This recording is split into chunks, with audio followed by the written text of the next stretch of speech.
Hello दोस्तों, आज हम लोग डिस्कस करने वाले हैं आंग्ल मराठा संघर्ष के बारे में, जिसको हम लोग एंग्लो मराठा वॉर के नाम से भी जानते हैं। ये टोटल 3 बार लड़ा जाने वाला लड़ाई है।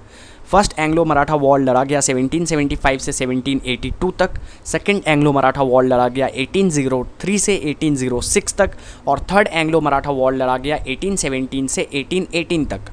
और इस वीडियो में हम लोग first Anglo Maratha war discuss करने वाले हैं। तो फर्स्ट एंग्लो मराठा वॉर के डिस्कशन से पहले हम लोग कुछ बातें मराठाओं के बारे में कुछ बातें डिस्कस कर लेते हैं। तो जैसा मैंने अपने पिछले वीडियो में आपको बतलाया था, थर्ड बैटल ऑफ पानीपत के बाद में कैसे मराठा काफ़ी कमज़ोर हो जाते हैं और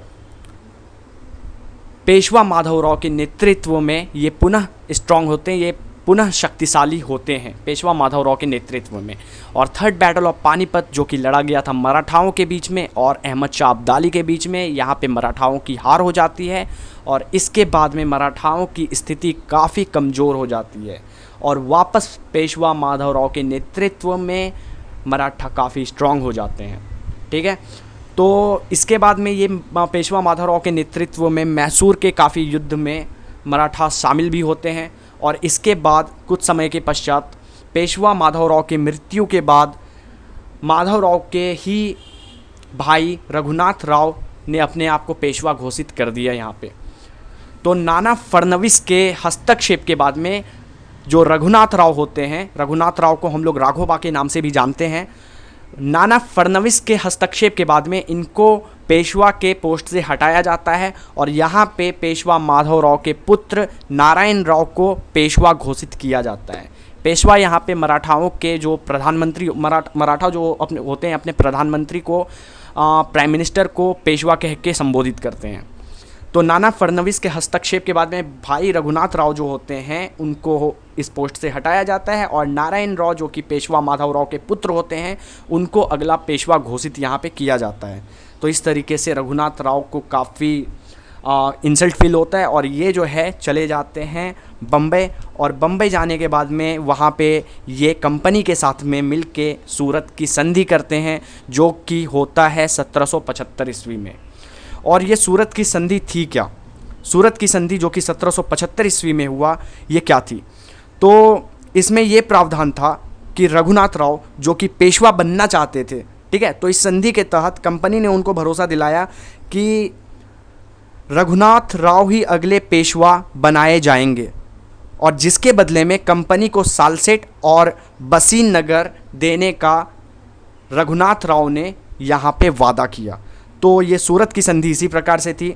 इसमें यही प्रावधान था कि रघुनाथ राव को पेशवा बनाया जाएगा, जिसके बदले में कि वो कंपनी को सालसेट तथा बेसिन नगर देंगे।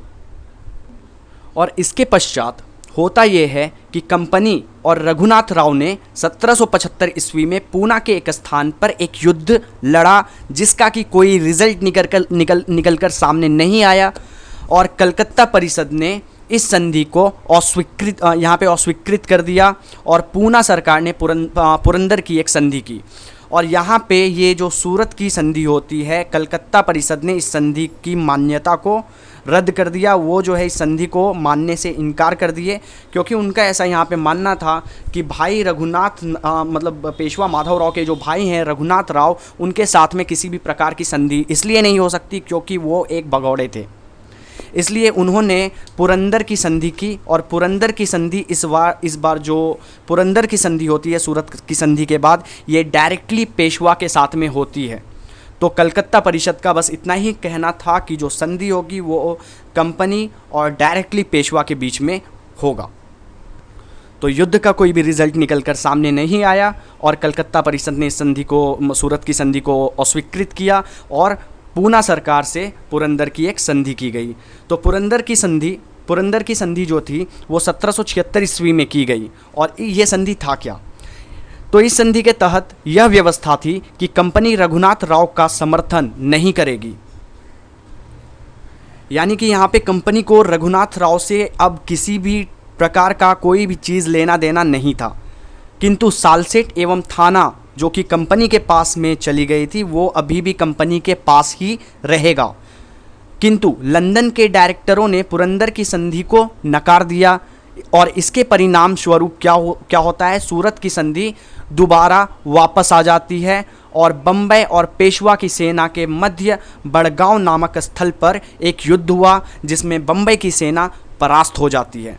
और अभी यहाँ पे बम्बई की सेना चूँकि परास्त हो जाती है तो यहाँ पे फिर से एक संधि होता है और इस संधि को हम लोग बड़गांव की संधि के नाम से जानते हैं, जो कि 1779 ईस्वी में हुआ। और इस संधि के तहत क्या था, इस संधि के तहत अंग्रेजों ने 1773 ईस्वी के पश्चात जीते सभी प्रदेशों को लौटाने का वादा किया मराठाओं को।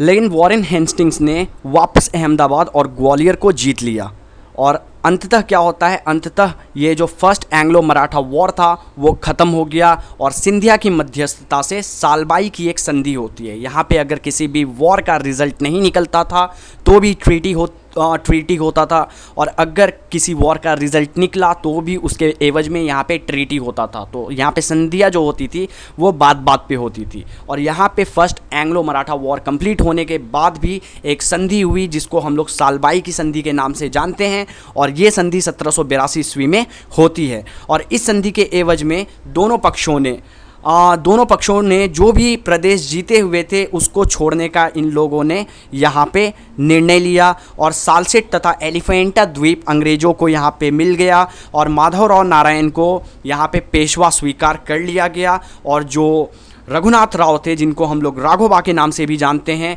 उनको पेंशन दे दी गई। और अगर वो पेंशन लेने के बावजूद किसी भी तरह का हस्तक्षेप मराठाओं के या फिर अंग्रेज़ों के बीच में करते तो इसका उनको बहुत बड़ा अंजाम भुगतना पड़ता। तो इसलिए उनको पेंशन दी गई और पेंशन लेके उनको अभी किसी भी तरह का हस्तक्षेप मराठाओं और अंग्रेज़ों के बीच में नहीं करना था। तो इसी प्रकार से सालबाई की संधि थी जो कि 1782 ईस्वी में हुआ। तो इस प्रकार से फर्स्ट एंग्लो मराठा वॉर जो होता है वो कंप्लीट होता है। आई होप आपको ये वीडियो समझ में आया होगा और अगर आपको ये वीडियो पसंद आया तो आप इस वीडियो को लाइक करें, मेरे चैनल को सब्सक्राइब करें और इस वीडियो को ज़्यादा से ज़्यादा शेयर करें। और अगर आपको मेरा ये वीडियो नहीं पसंद आया तो आप मेरे वीडियो को अनलाइक करें और अपने सुझाव मुझे कमेंट बॉक्स में दें। धन्यवाद।